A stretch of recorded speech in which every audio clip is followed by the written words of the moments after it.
Sveiki žvejai! Sveiki. Šiandien mūsų laidoje vieši Ugnius, seniai su juo jau žvejojame. Na ir aš kol šildžiausi šiltuose kraštuose, stebėjau, kad Emilis puikiai gaudė čia Lietuvoje ešerius. Dėl to šiandieninėje žvejyboje mes duoklę atiduosime baltos žuvies mėgėjams ir bandysime pagauti ar tai karšiukų, ar tai vieną kitą kuoją. Na ir bandysime pirmiausia, kaip visada, pradėti nuo jaukų. Ir viską norime dabar pradėti iš pradžių. Ką reikia daryti, atsidūrus nepažįstamam ežere. Tiesiog girdėjom kažką kažkur, truputėlį, kad kimba, nekimba, taigi reikės paieškoti tikrai, manau, iš karto, gal ir neatsilieps, o gal pataikysim ir iš karto. Taigi pradedam. Žvejybos sėkmės yra reikalas.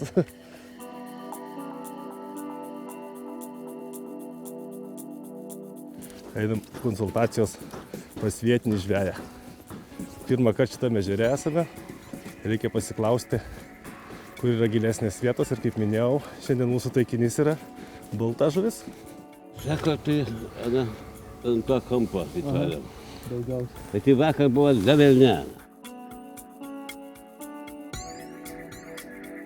Na, atlikome šiokius tokius namų darbus, užsimaišėme uodo truklio juodą jauką, bei uodo truklio raudoną jauką, sudrėkinome slieko vieną kvapu, kitą sudrėkinome mūsų uodo truklio kvapu ir bandysime jaukinti vienu šviesesniu, kitu tamsesniu jauku.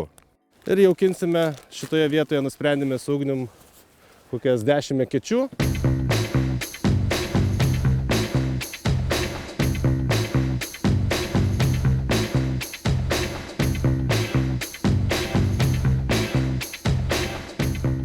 Kiek čia to gylio?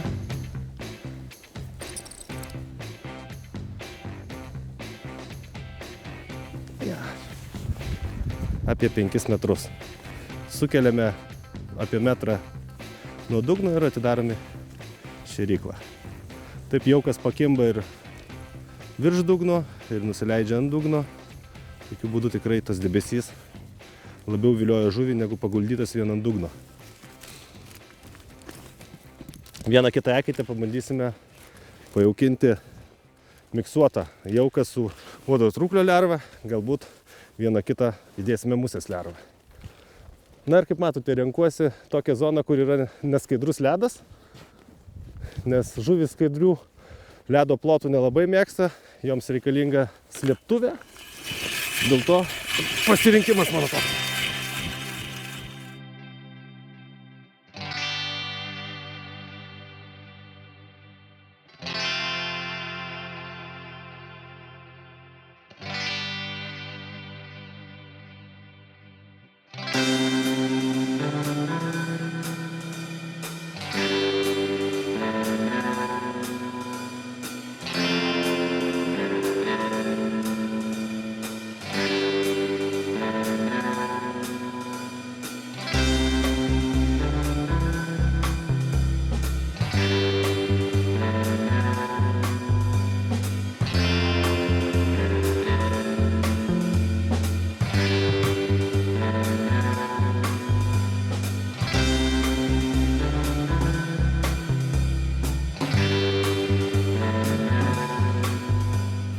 Jaukinimas pabaigtas, pradedam žuklę.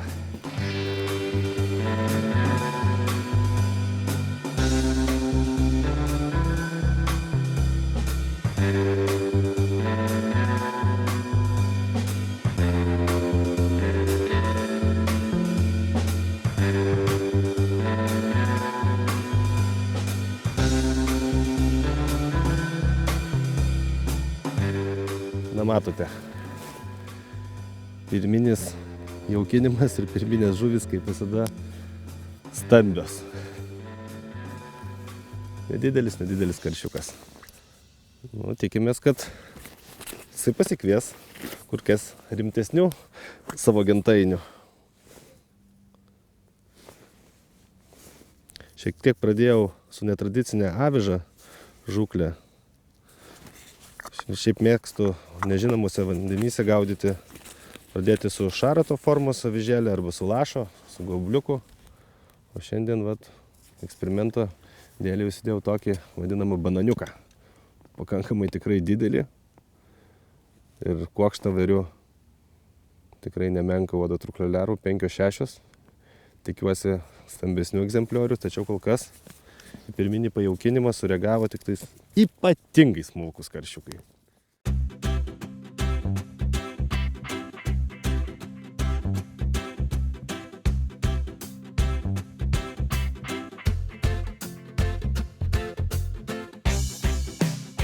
Ką galvoji?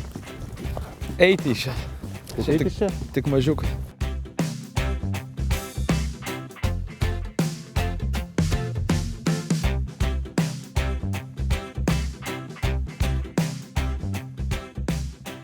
Gaudant taikią žuvį, ypatingai karšiukus, tikrai agresyvai nereikia žaisti su sargeliu, kaip gaudant ešerius, su tokiais daugiau plastiškesniais judesiais reikia virpinti sargelį ir kaip matote, jau kažkas atsišaukė, nieko.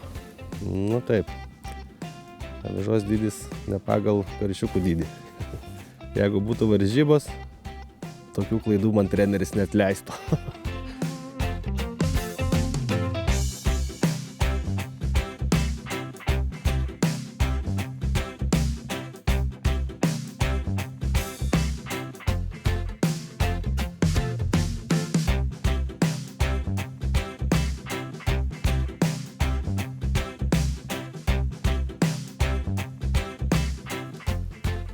Ešeriukas.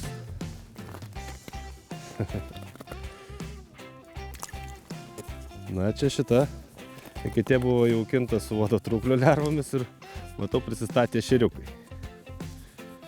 Nu, pažiūrim, ar tai atsitiktinumas, ar atplaukė paskanauti truklio.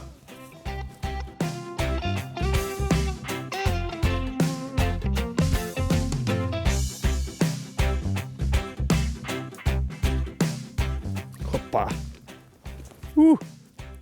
Štai pirma žuvis panašesnė jau į žuvį.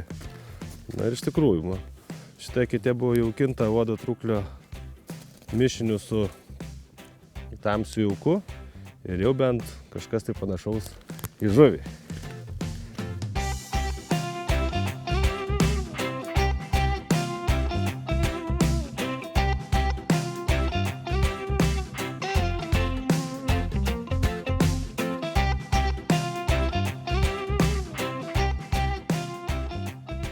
Kuoja.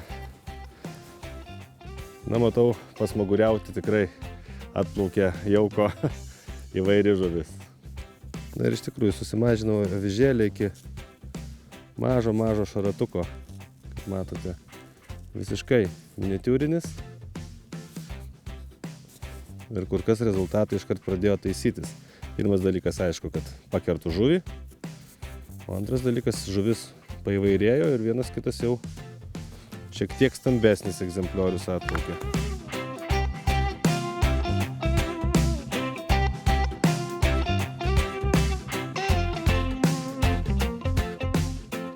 Iš tikrųjų, kibimas šiek tiek aprimo. Yra pats vidurdienis, apie 2 valandas dienos. Reikia papildomai padaryti jaukinimus, pereisiu per visą savo eketes ir vėl papildomai jaukinsiu. Šį kartą pabandysiu daugiau miksuoti su jauku uodo truklio lervų, nes keliose eketėse tikrai pasiteisino ir ten buvo susirinkusios įvairesnės žuvis ir šiek tiek stambesnės.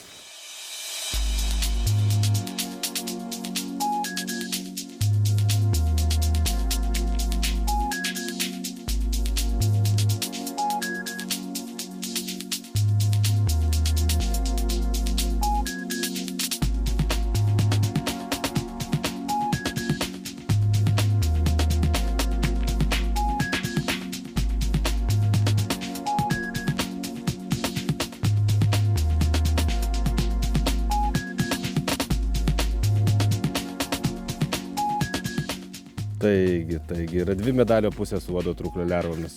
Sureaguoja greičiau, aišku, galbūt žuvis naudojant miksuotą tokį jauką. Tačiau jeigu yra netoliese kur nors pūgžliai, tai momentaliai jie prisistato prie eketės ir trukdo visą žūklę. Ir jeigu neužplaukia stambesnė kažkokia žuvis ir jų nenuvėja nuo eketės, tai tenka tada žvejui sprukti ir ieškoti kitų vietų. Na, dar pabandysiu porą kibimų. Ugnius jau neapsikentęs pajudėjo labiau arčiau kranto. Kol kas iš jo žinių jokių negavau. Tai tenka čia dar bandyti ieškoti, gal kažkur tai teks pasiduoti į kitą vietą.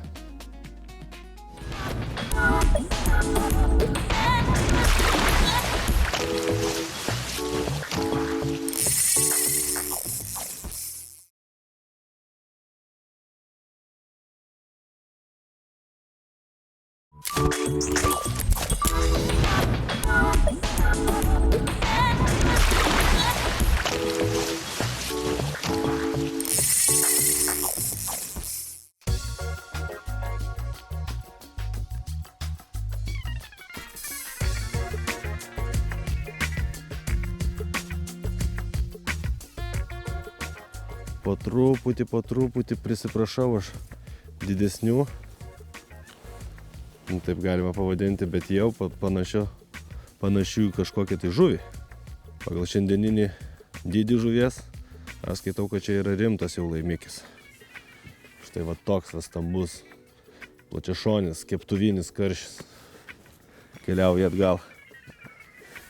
Šiandien sunkiai labai einasi su dydžiais. Kibimas tai nesvietiškas, jaukas smulkmė tai greit sureagavo, bet matomai per tuos mažiukus šitie didesni truputėlį neprieina, net nespėja odotrūklio lerva atsidurti vandenyje, jau prisistato kaip piranijos visas būrys.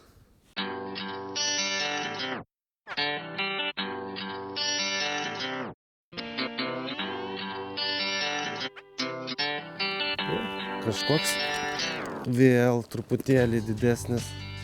Štai, jau. Mes ateinam. Einu paleisiu kitą eketę, nenoriu tą pačią leisti, ne per giliausiai žvejoju 4,5 metrų gilyje.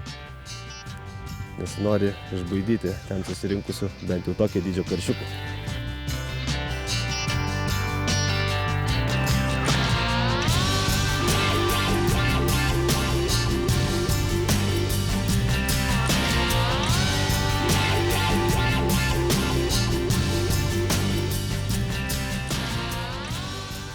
Teko iš tikrųjų pasiimti meškerėlę su plonesniu valu 0,06 mm ir dėti visiškai mažą minimalią avižėlę. Ir dar tada šiek tiek kažkoks judesys vyksta. Čia jau aiškus dydis.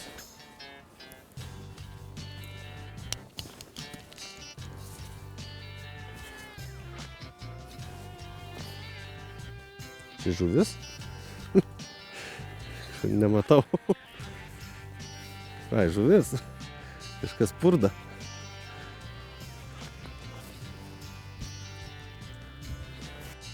Jinai net nenori lipti į vandenį. Na, iš ugniaus jokių rezultatų negirdėti. Jam paskambinu, jam dar ten liūdniau, pagavęs 100 gramų, sakė, karšiuką. Ir sėkmingai laukia tarp vietinių viso pulko.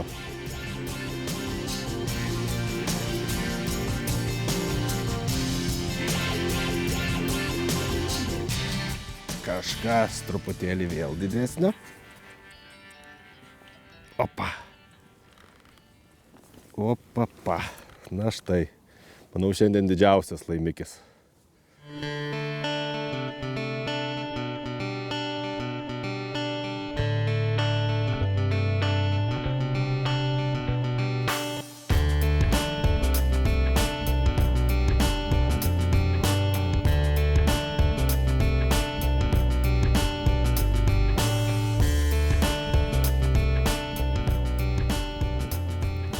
Na va, ugnius grįžo į pradinį tašką, laimės nerado tenais nuėjęs, kur visi susibūrė vietiniai.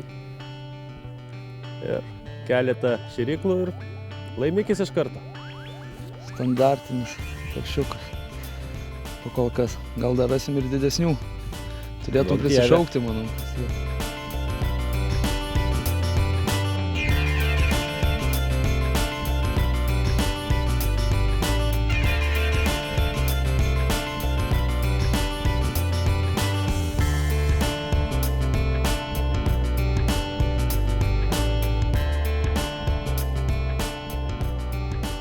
Štai.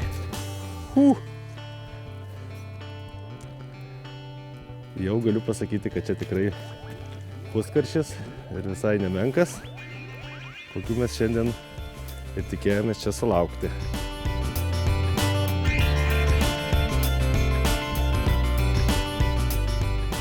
Šiek tiek norėčiau pakalbėti, darydamas žūklėje pauzę, apie avižėlės, kokias reiktų naudoti gaudant karšius ar taikuojas taikę žuvį. Specifinės tokios karšinės, taip vadinamos avižos, yra stambesnė savaime suprantama ir įvairių išlinkimų. Ar tai taip vadinamas bananas išlinkimas, lašas toks pailgos formos, šiek tiek lenktas, gali vadinama klumpė, štai tokia aviža. Kiti dar naudoja tokios neįprastos formos avižas kaip akis ešeriui, bet šiek tiek yra kitokia, nes ešerius gaudo su vat štai taip vadinama akele tokiomis avižėlėmis. Nu, o karšinės šiek tiek turi specifikos, aišku, ir yra jų dydžiai kur kas rimtesni, nes aš ir savo žūklę pradėjau būtent su banano formos avižėle, bet kaip žinia ir kaip matėte, man eigoje kibo vien tik tais maži egzemplioriai ir tiesiog bereikalingis pakirtinėjimas vyko, tiesiog masalo negalėdavo apžioti žuvis ir po to galiausiai visai nereaguodavo į mano pastangas jas vilioti. Ir ką noriu esminio pakalbėti apie avižų pasirinkimą prekybos vietose, reiktų atkreipti dėmesį iš tikrųjų kabliukus, kaip neturėtų būti ir kaip neturėtų netrodyti aviža. Tyčia pasiėmiau didelės, kad geriau matytųsi. Vat štai yra kabliukas ir aviža vienodos spalvos. Reiškia, kai vyksta galvanizacija, kabliukas kartu yra apipurškiamas su avižos korpusu. Ir jisai tampa storas ir ant jo labai sunku užmauti ar tai trūklio lervą, ar musės lervą. Ir jisai netoks tampa aštrus. Nu ir tikrai nerekomenduočiau rinktis tokios avižos. Tikrai atkreipkite dėmesį, kabliukas turėtų būti plonas, nestoras, tikrai neatlenks. Kaip ir pas mane, vat, yra teisingi kabliukai. Štai, tikrai aviža yra vienos spalvos, kabliukas yra natūralus, toks koks jis ir turi būti, nenudažytas, plonutis. Ir avižėlėse dar turi būti būtinai įverta, ypač gaudant stambesnę žuvį, silikoninis vamsdelis. Tai vat, tokie keli pastebėjimai apie avižas ir iš tikrųjų noriu parekomenduoti meškeriotojams, kad ieškotų prekybos vietose, parduotuvėse žūklės teisingų avižų. Ir tiesiog vienos firmos avižos jos nesifišuoja. Gamintojas yra Shark, kaip ir švytuoklių Shark. Tikrai yra geras ir avižų gamintojas. Ir su daugelį sportininkų bendradarbiaujantis ir netgi remiantis Amerikos rinktinę žūklės, kuri tais metais ir laimėjo pasaulio čempionatą Amerikoje. Būtent šita kompanija Shark ir gamino jiems avižas. Pas mus Lietuvoje jų jau yra nuo šio sezono. Tiesiog tik reikia galbūt paklausti pas pardavėjus, koks gamintojas, nes visos jos praktiškai vienodos. Ir visos idėjos būtent šitų avižų yra dažniausiai kopijuojamas būtent nuo šito gamintojo. Taigi visos gerosios savybės, kurias išvardinau apie avižas, tikrai atsispindi šio gamintojo. Tai yra aštrus kablys, mažas, iš plonos vielos, tai reiškia, kad bus patogu uždėti masalą. Yra viduje įstatyti vamsdeliai, galvanika atlikta teisingai, ant kablio nesimato apnašų, dėl to jis yra kur kas aštresnis ir plonesnis. Na ir dar noriu atkreipti dėmesį, kas mėgsta žvejoti avižėlėmis, ar tai Kuršmarėse, ar tai Kuršių mariose Kaliningrado srityje, Čiudo ežere, Palijas, Švedijoje yra puikios spalvotos tam skirtos avižos, įvairiausio marginimo. Pas mane tik čia dalelė yra šitų puikių avižų, su kuriamis aš gaudžiau palijas Švedijoje ir kur dabar bičiuliai žvejojo vaivorykštinius upėtakius, taigi tikrai jų asortimentas yra iki begalybės. Tai tiek apie avižėlės, žūklę tęsime toliau.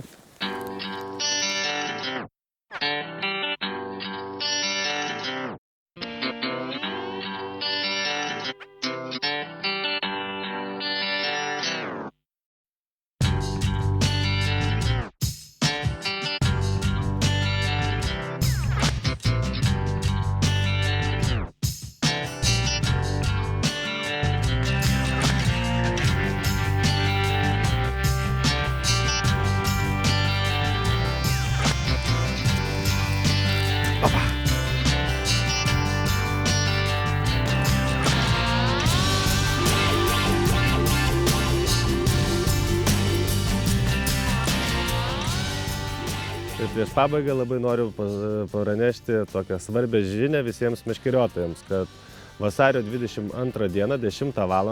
Kaune Vytauto didžiojo universitete vyks Lietuvos meškeriotojų sąjungos steigimo suvažiavimas. Ir visus maloniai tikrai kviečiame ir nuo šiandien Kimba komandos, ir nuo Ugniaus, nuo visų Dzūkų, Alytaus dalyvauti šiame renginyje, prisidėti prie šios sąjungos kūrimo, išgirsite meškeriotojų sąjungos visus tikslus, uždavinius. Ši sąjunga yra kūrima tam, kad gintų mūsų meškeriotojų teisės ir valstybinėse institucijose teiktų pasiūlymus meškeriojimo taisyklėm, žuvivaisai ir viskam, kas mus sieja su žuvimis, kad išsaugoti gamtos išteklius, kad pažaboti galiausiai verslinę žūklę Lietuvoje, kad mums visiems piliečiams būtų malonu ir gera praleisti laiką gamtoje. Na ir tikrai manau, kad kuo mūsų bus daugiau, reiškia, mūsų žodis bus svaresnis ir tikrai valdžios vyrai turės įsiklausyti į mūsų didelės grupės meškeriotojų nuomonę. O šiandien laidą baigiame, susitiksime po savaitės tuo pačiu metu. Iki! Viso.